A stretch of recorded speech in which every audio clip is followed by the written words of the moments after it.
Thank you for coming. I'll be talking about making a global hit, The Road to Six, which is our latest game. To give you a bit info about myself, I've been working at Gram Games for 1.5 years now, and I've been in the industry for around 4 years. I worked on Merged when I was working at Gram Games, and still is. Sorry.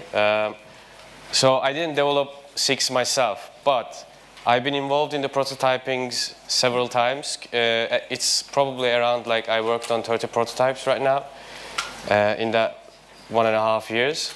So I will give you the same process that we have for all of our games, really, because that's how Tantan got released, Merge got released, and the latest Six. Now, to those of you who are not familiar with our games, Tantan, which is our first game, is currently downloaded 75 million plus overall. And our second game, Merged, which was downloaded over 1 million in its first week and got placements, #1 placements in puzzle and in overall in 38 countries. The overall was, I think, 8 countries. And the latest one, which is I'm going to be talking about, is Six. And it was even better than the previous ones. It was downloaded 2+ million in just under 1 week, which is the first week. And overall, we have 100 million downloads. So how did we decide to release these games, and what's our fourth game will be, or the fifth one? To do that, I will give you the story of a Gram game. So I have to introduce you to an hypothetical employee, a cheesy Miss Gram. What's important about Miss Gram is that Miss Gram can be anyone in the company. We include everyone, from finance to HR. They're all encouraged to give ideas and work on prototype production. They can be just game designers for that day, or maybe testers, or just give ideas to the people. But we encourage everyone to speak up and join the prototyping production. The ideation is pretty simple. You don't have to do anything fancy. We have a gamer culture, obviously, so people play games and people come up with games while they're playing it. Like, oh, what about this? Or maybe people are frustrated because the lack of a proper game in a certain genre. Or they might have fancy ideas like, what about Tantan with dragons? We get that sometimes.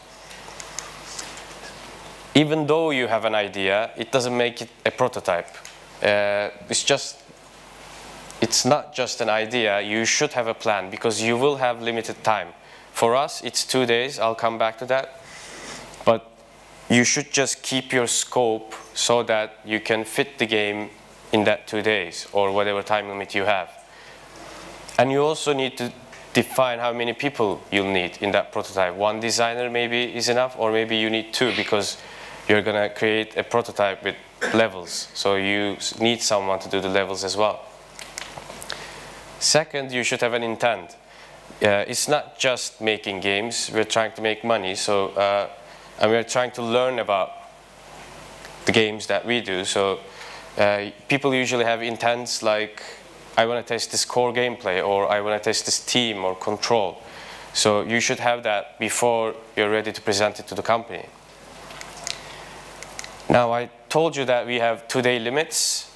So that means that you can't put everything in that game in that 2 days, because it will be development heavy. So you probably don't need fancy art or animations or features. Our wise designer once told us in a prototyping presentation that, do you really need a production-ready character with animations to test if a boss battle works? Or would 2 circles and rectangles simulating the attacks do the same? So we follow this, usually, because he's telling this like every week, maybe. So you don't need fancy art to just test the core gameplay or the controls you want.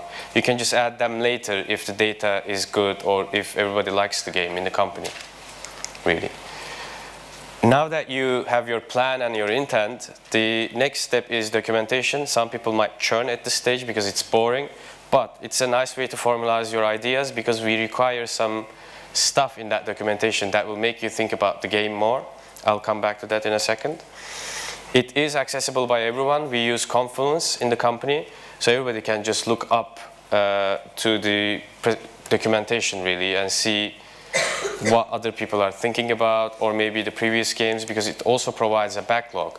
So we can always go back and see, okay, we did this, we tried that, maybe we can merge these together, or maybe this prototype didn't work well, so we're not going to use this in the new one, which is always nice to keep documentation.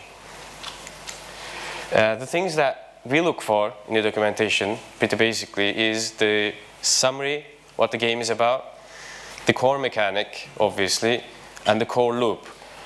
You don't have to put all of them, obviously, because you might not be a designer, but you can get one of your colleagues to help you at this stage if you don't know how to write them.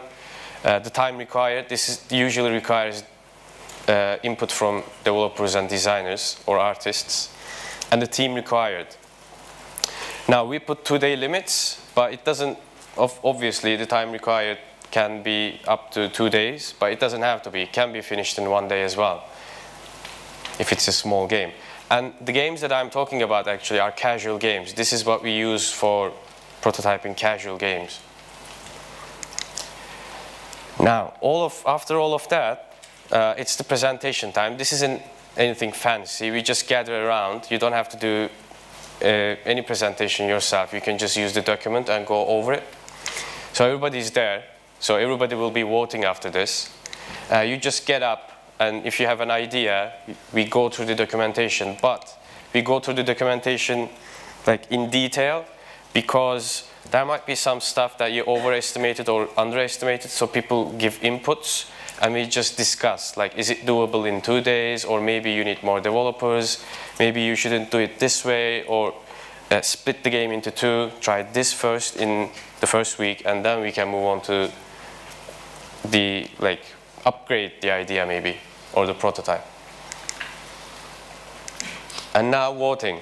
Now, since everybody is there, everybody's gonna vote. And this, for us, shows demand. But this voting shouldn't be just like, well, I like this game. It's more like, I want to see this game in store because it might be good for us. That's what you should keep in mind when you're voting.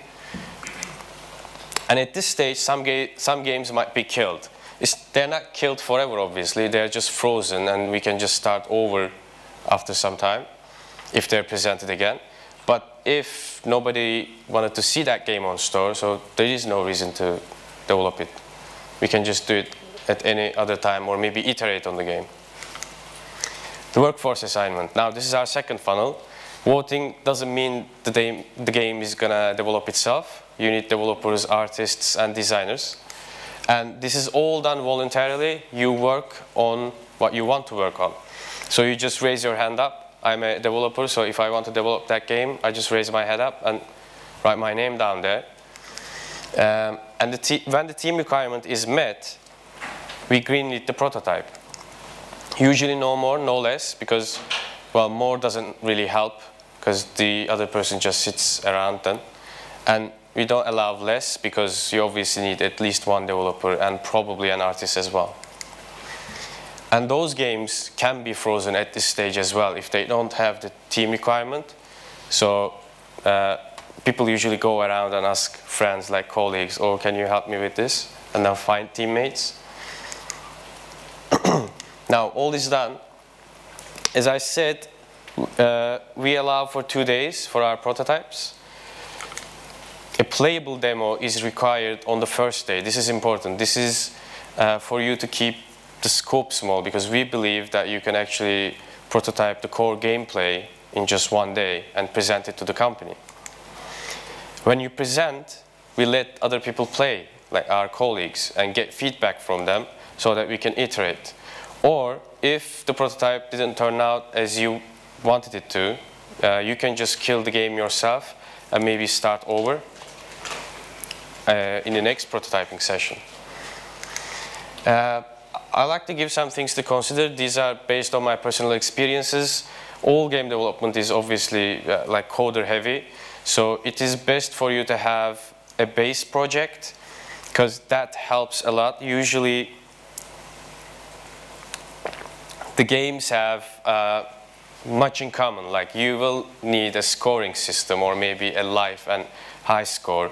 We always put analytics to our games because we want to measure what's going on inside the game.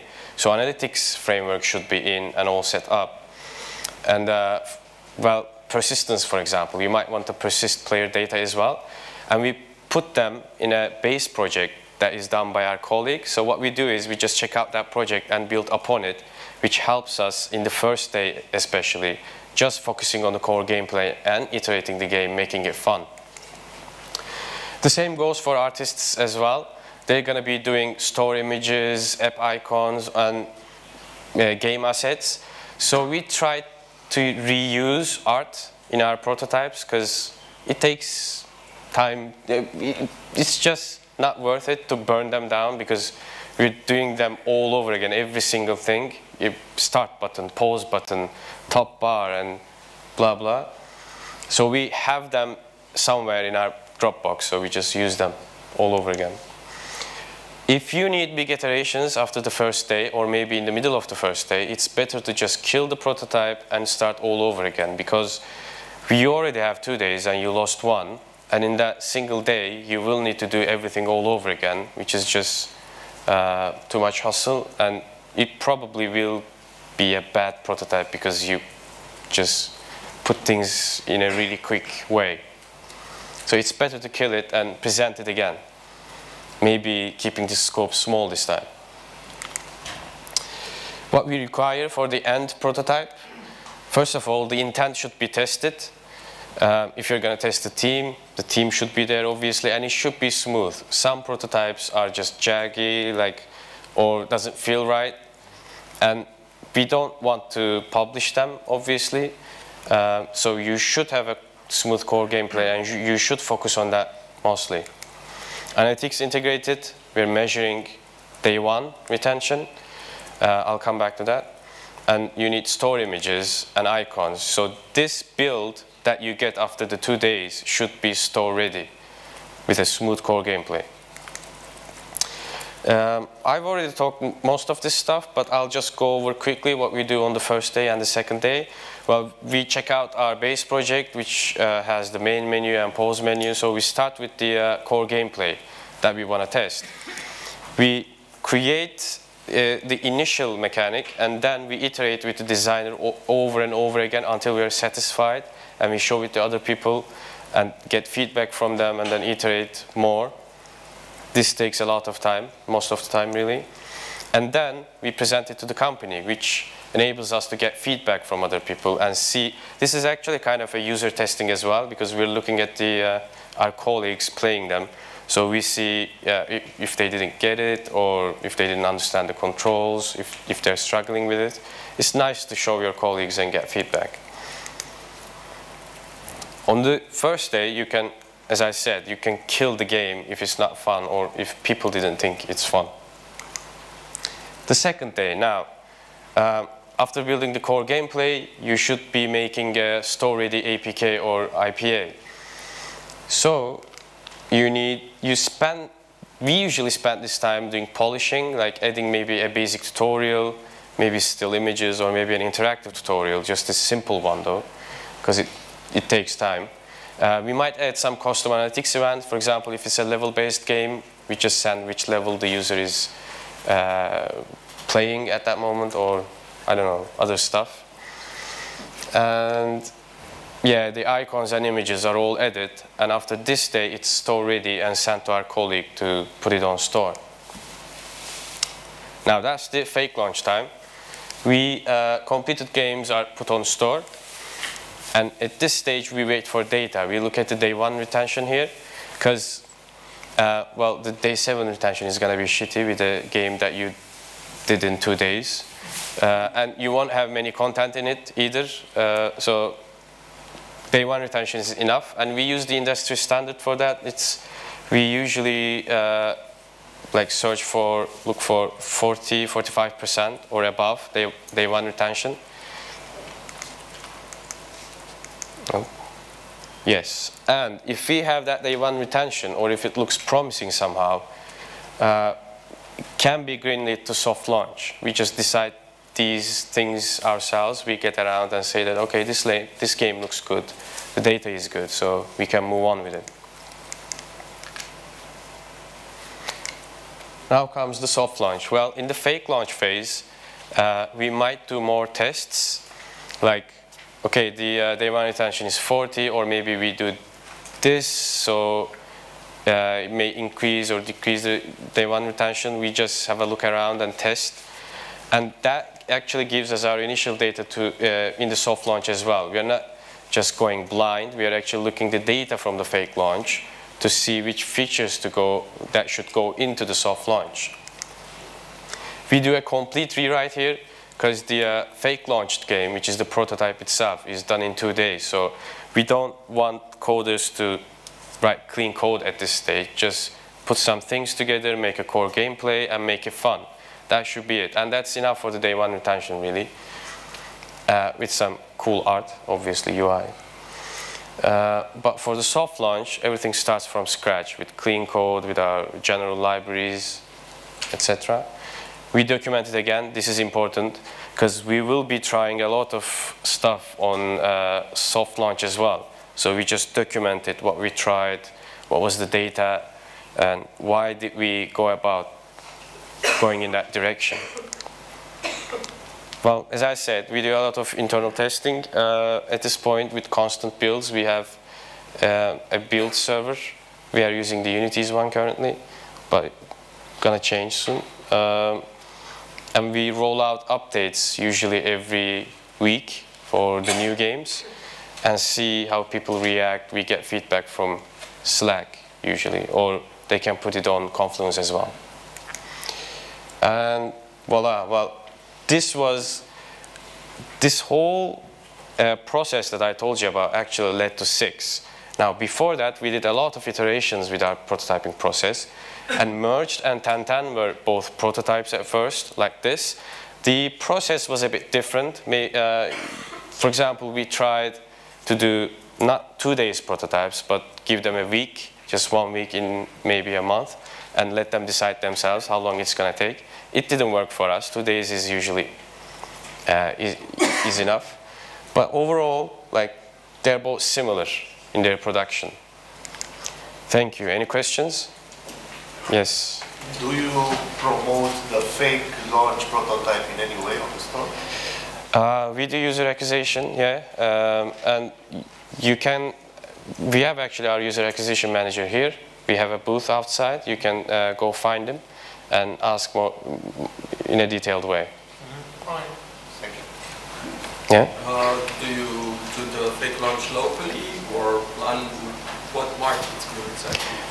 Again, you should ask the user acquisition manager there. Yeah, he knows better. Usually it's Australia, New Zealand, Canada. Yeah, those areas. Yeah. Okay. We don't do it locally. We don't release it in Turkey, but the exact countries you should ask the user acquisition manager. Okay, thanks. We've got time for one more question. There was somebody put their hand up over there very early on. No? At the back, okay, yeah. Hi. How frequently you do these prototype sessions? Sorry, come again? How frequently do you do these prototype sessions? It's every week. So every Friday, everybody stops what they're working on, and we do a prototype. And that goes on every week. So the 2 days are not consecutive days. We work on it one Friday, and then stop working on it, get back to work the next week, and then continue on it on the second Friday. And this goes on. We don't really stop. Like, we tend to do it every Friday. One more, maybe? If it's a quick one. How big is it? Well, we have, I think, 14, 15 production team currently working on the games. I'm not sure. Didn't count, sorry. Yeah? Okay, we'll leave it there. Okay, thank you.